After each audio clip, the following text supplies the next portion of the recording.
Olá, muito bom ter você aqui conosco em mais uma aula falando sobre os profetas do Antigo Testamento. E hoje eu quero falar com você sobre o profeta Jonas, profeta que tinha a tarefa de pregar para Nínive, levando ali o arrependimento, o conhecido profeta Fujão, aquele que foi engolido por um grande animal marinho. Tudo isso a gente vai ficar sabendo aqui na nossa aula. A história de Jonas, ela é muito conhecida, as crianças amam justamente essa história e a gente vai encontrá-la no livro que leva o seu nome, o livro de Jonas no Antigo Testamento. E quando a gente fala de Jonas, o que vem à nossa mente é justamente a história do homem que foi engolido por um grande peixe quando fugia da ordem do Senhor. Hoje a gente vai conhecer um pouquinho mais e aprender mais e mais à luz da palavra de Deus. Jonas foi um profeta hebreu que viveu durante o reinado do rei Jeroboão II, nos meados do século 8 a.C. Ele era filho de Amitai, e era proveniente de uma aldeia chamada Gad-Efer, que fica perto da região de Zebulon, bem ao norte de Israel, nas vizinhanças de Nazaré. O nome Jonas não é um nome teofórico. O que são nomes teofóricos? Nomes, por exemplo, como Ezequiel, ou Ismael, nomes que lembram que tem na sua composição o prefixo ou sufixo de Deus. Jonas quer dizer pomba, e nós vamos encontrar esse nome no Novo Testamento, traduzido por Ionas. E ele acontece justamente ali no Evangelho de Mateus e no Evangelho de João, quando a gente compara um evangelho com o outro. No Evangelho de Mateus, por exemplo, Jesus chama Pedro como de Simão Bar Jonas. Prefixo Bar quer dizer filho de, então Simão, filho de Jonas. Isso é a estrutura da frase em aramaico. No Evangelho de João, o pai de Simão Pedro é apresentado como sendo João. E em alguns manuscritos ele aparece também como Jonas. Então, a palavra Jonas no hebraico Ioná e a palavra João, que é a palavra Yohanan, são dois nomes diferentes do pai de Pedro, que era uma coisa muito comum na época, ou também podem representar duas formas gregas para um mesmo nome em hebraico. É apenas uma curiosidade para a gente falar aí sobre a citação do nome de Jonas fora do contexto, né? Não citado como Jonas, mas como, por exemplo, aqui, nesse caso, o pai de Pedro. Como é que a gente olha e vê essa história de Jonas na Bíblia? Como eu disse para você, ele viveu na época de Jeroboão II, por volta do ano 782 ao ano 753 a.C. Isso aí a gente lê ali no segundo livro dos Reis, no capítulo de número 14, versículo 25. Também este restituiu as fronteiras de Israel, desde a entrada de Amate até o mar da planície, conforme a palavra do Senhor Deus de Israel, a qual falara pelo ministério do seu servo Jonas, filho do profeta Amitai, o qual era de Gad-Efer. Então, considerando aí que Jonas ele profetizou acerca do reinado de Jeroboão, 790 a.C., durante a corregência de Jeroboão e seu pai Jeoás, é provável também, preste atenção, é provável que Jonas tenha conhecido o profeta Eliseu. Por quê? Eliseu, olha a linha do tempo, ele faleceu por volta do ano 797 a.C. Então, é muito provável que Jonas tenha sido um dos filhos dos profetas, os quais Eliseu instruiu. Então, a maior parte da história de Jonas, fora esses pequenos detalhes, a gente vai encontrar, como eu disse para você, no livro que leva o seu próprio nome.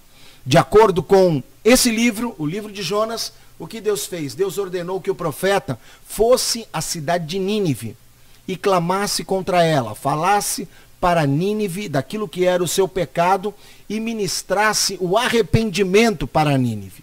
Entretanto, Jonas não desejava que os ninivitas se arrependessem. Por quê? Os ninivitas eram inimigos do povo de Israel. Então, para Jonas, ele queria mais que os ninivitas morressem. Ele desobedece a ordem de Deus e então ele vai para Jope. Ele sai, vamos dizer que ele estivesse, aqui não é muito claro, mas se ele estivesse na sua região de origem, ou ainda em Jerusalém, porque o texto diz assim, desceu para Jope. Então ele estaria num lugar mais alto. Jerusalém poderia ser essa hipótese. O lugar onde a região de Gad e Éfer, originária de Jonas, é uma região que fica ao norte, então ele teria descido também. O caso é que ele vai para Jope. E ali em Jope, ele embarca num navio para Tarsis. Veja esse mapa. Então Jonas desce até Jope, e ali Jope fica no extremo oeste de Israel. Dali ele embarca para Tarsis. Tarsis seria, supostamente, a região da Córcega, hoje na Espanha. São 4.000 quilômetros de distância. E ele deveria ir para onde? Para o extremo leste, que é onde ficava Nínive. Então, ele vai para o lado oposto, Jonas vai para o lado oposto, tem aí a tempestade e tudo mais, o peixe engole Jonas, e depois então o peixe devolve Jonas de volta na praia. Um detalhe que eu quero chamar aqui a atenção. Durante muito tempo eu, Laerte, entendi que Jonas teria chegado na praia de Nínive. E aí quando a gente olha o mapa, eu projeto de novo o mapa aí para você prestar atenção e ver, Nínive fica numa região que não tem praia. Então, o que acontece? Jonas, ele desembarca e caminha aproximadamente uns 500, 600 quilômetros até chegar em Nínive. Eu imagino que as pessoas, talvez isso é uma especulação minha, que viram Jonas chegando na praia, o acompanharam até Nínive, tão impressionados que ficaram. Essa é uma especulação, mas uma coisa é certa, não tem praia em Nínive e Jonas não foi vomitado pelo peixe na praia em Nínive, ele foi devolvido, vamos falar de maneira mais polida, devolvido pelo peixe numa costa ali do Mediterrâneo que fica aproximadamente 500, 600 quilômetros até Nínive. Uma coisa que é interessante no livro de Jonas, ele paga a passagem para Tarsis com o seu dinheiro e isso o coloca numa terrível enrascada. Eu quero chamar a tua atenção aqui para algo que é uma revelação tremenda de Deus para nós. O dinheiro é teu. E Deus te dá o dinheiro para quê? Para você realizar a obra dele. Jonas era profeta do Senhor. Jonas tinha dinheiro para ir para Nínive. Entretanto, ele usa o dinheiro ao seu bel prazer e resolve ir para Tarsis. Isso desencadeia essa tempestade, ele é lançado no mar, ele é engolido pelo peixe e Jonas só é devolvido na terra. Ele passa 3 dias no ventre do peixe, enquanto ele não ora, enquanto ele não toma uma atitude espiritual. Então nós precisamos tomar muito cuidado com aquilo que Deus nos dá para fazermos a obra dele. Não podemos usar ao nosso bel prazer. E determinadas ações na nossa vida somente serão resolvidas através de posicionamentos espirituais, como por exemplo a oração. Quando Jonas orou, imediatamente o Senhor deu ordem ao peixe e o peixe o vomitou ali na praia, o peixe o devolveu ali na praia, então para que ele pudesse continuar a obra que o Senhor tinha preparado para ele. Uma coisa que é interessante no livro de Jonas é a questão do grande peixe. Ali no capítulo 1, versículo 7, fala que Jonas fica no ventre do peixe durante 3 dias. E é interessante que o texto diz assim, ele foi engolido por um grande peixe que o Senhor providenciou. Então, o que eu quero chamar a tua atenção é que muita gente fala, foi uma baleia, foi isso, foi aquilo outro.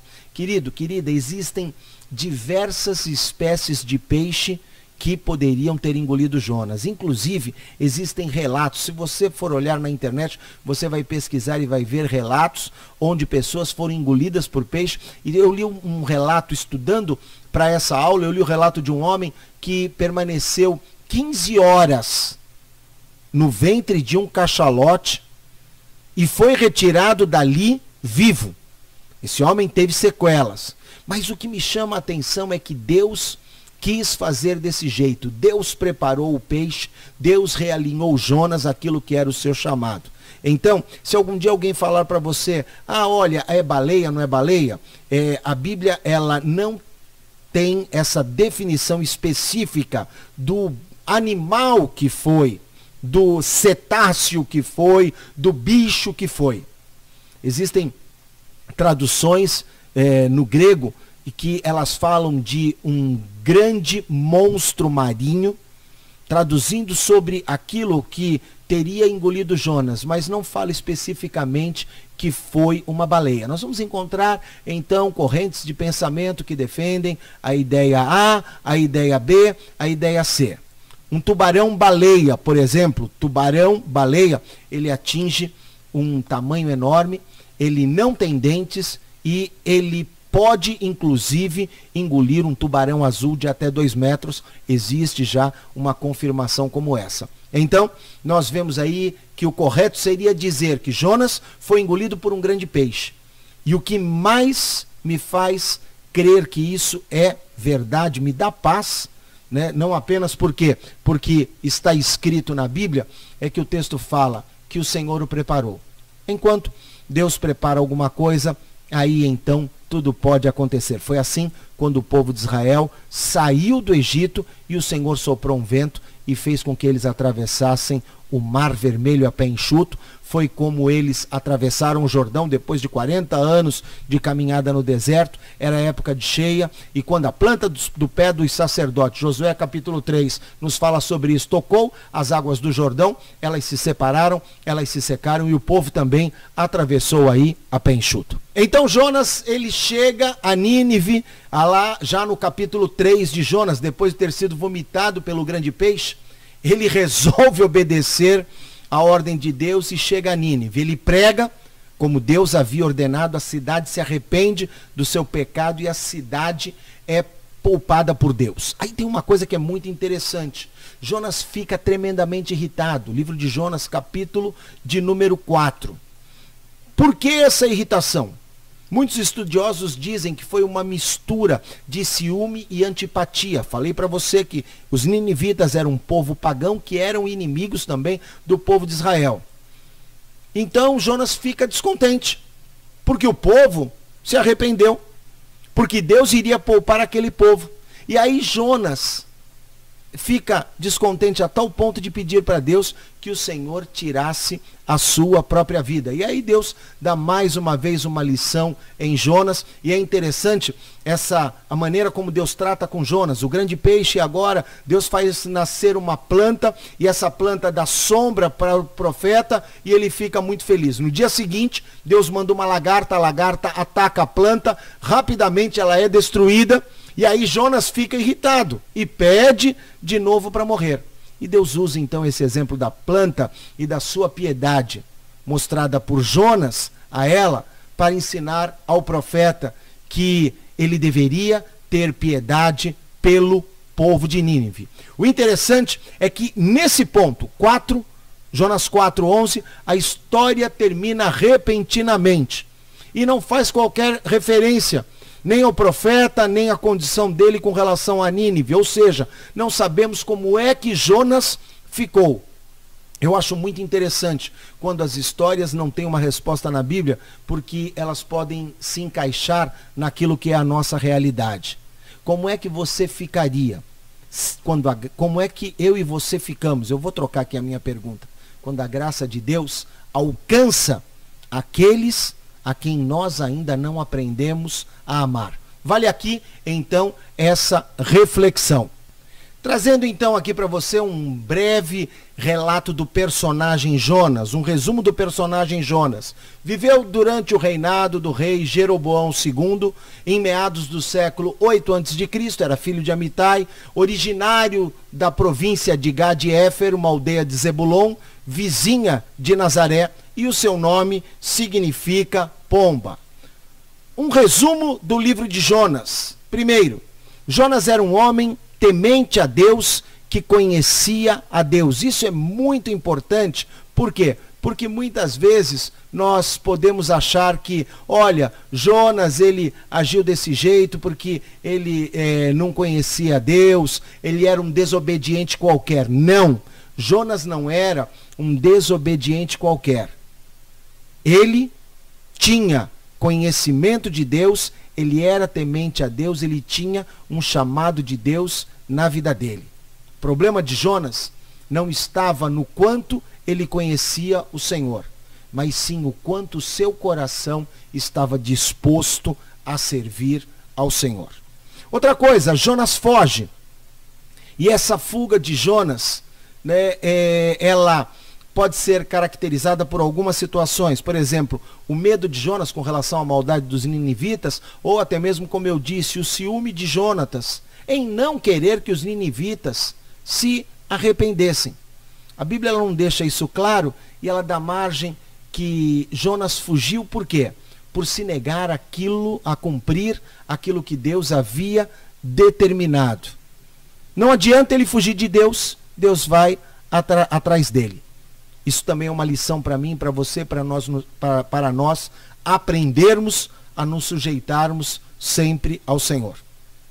Uma outra coisa interessante que eu li no livro de Jonas, eu vejo ali, é que Deus ele envia a tempestade. Muita gente pensa que os tempos difíceis eles vêm pelas mãos única e exclusivamente de Satanás. Olha, o diabo e isso e aquilo. Nós falamos numa aula sobre Jó que Deus permitiu a situação. E aqui no livro de Jonas a gente vê claro Deus enviando aquilo que era a tempestade. Nós estamos debaixo daquilo que é o senhorio de Cristo. Deus é o Senhor das nossas vidas. E se Ele envia uma tempestade, é justamente para que nós possamos conhecê-lo melhor e nos alinharmos àquilo que é a sua vontade. Uma coisa também que vale a pena a gente anotar aqui é o arrependimento de Jonas. Quando Jonas ele é engolido pelo peixe, permanece ali nas profundezas do mar, ele ora a Deus, agradece a misericórdia e pelo livramento. Está lá em Jonas, no capítulo de número 2. Ali Jonas tem graça através do seu arrependimento. Quando nós nos arrependemos, a graça de Deus nos alcança. E aí então, Jonas chega a Nínive, cumpre a sua missão, anuncia que Nínive, se não se convertesse, seria destruída, e um grande arrependimento vem sobre aquela cidade.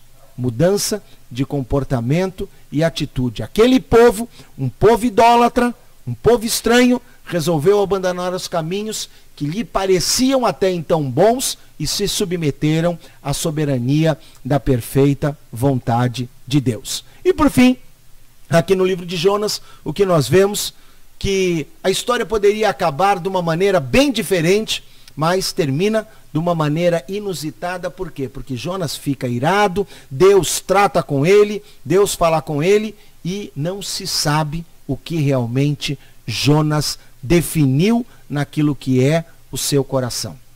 Por isso, eu encerro aqui essa aula falando para você que nós desenvolvamos sempre a nossa relação com Deus em verdade e em submissão, para que não incorramos naquilo que foi o erro do profeta e não fiquemos brigando e recalcitrando contra os aguilhões de Deus. Que Deus te abençoe e até uma próxima aula.